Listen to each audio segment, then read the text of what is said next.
The very second you drive a brand new car across a dealership's curb, its market value begins to evaporate.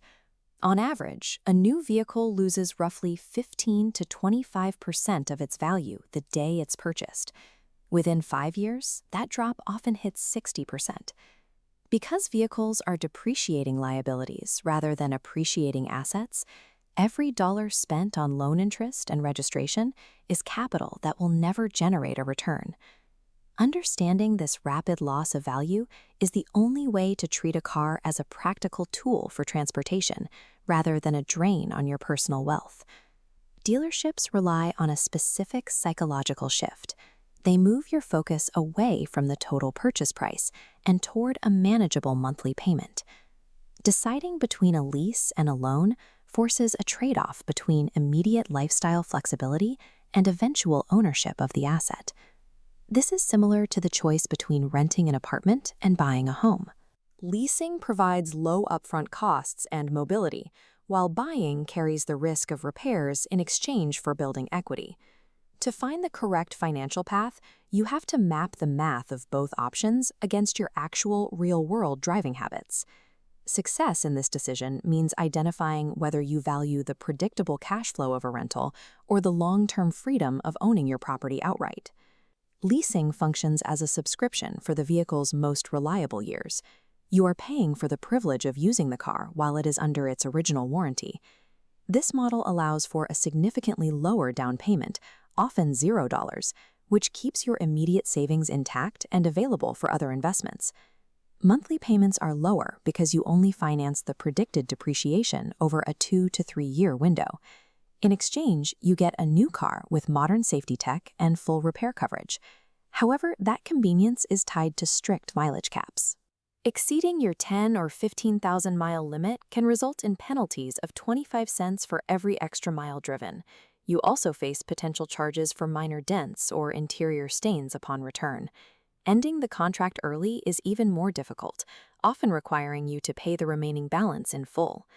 Leasing eliminates the fear of expensive mechanical failures, but it ensures you stay in a permanent cycle of payments with no ownership to show for it. Buying is a strategy of high initial friction that targets a single goal: the complete elimination of a monthly car payment. This path requires more capital up front, usually a 10 to 20% down payment, and higher monthly loan installments because you are paying for the vehicle's full value. Ownership grants you absolute control. You can drive unlimited miles, modify the interior, or sell the vehicle whenever your circumstances change. The primary risk appears here, in the early years of the loan.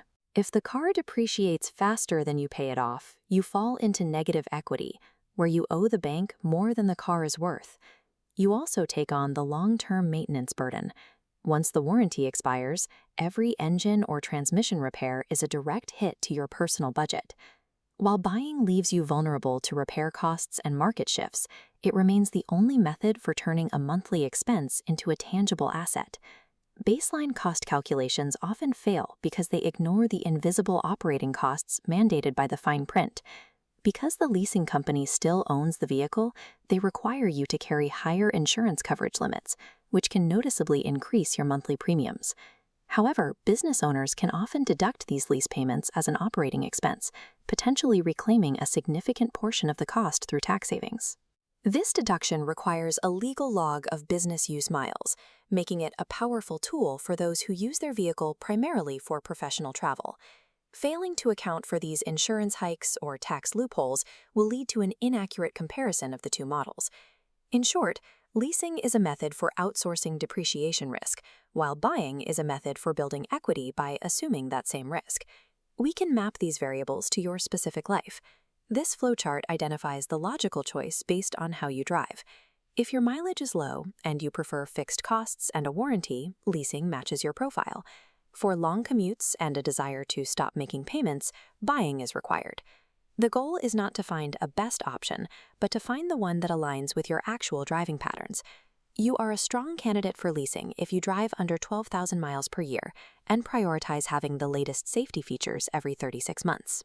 Leasing also provides the highest utility for self-employed individuals who can use the payments to reduce their taxable income. You are a strong candidate for buying if your mileage is high and you view the initial monthly payment as a temporary hurdle to reach total ownership.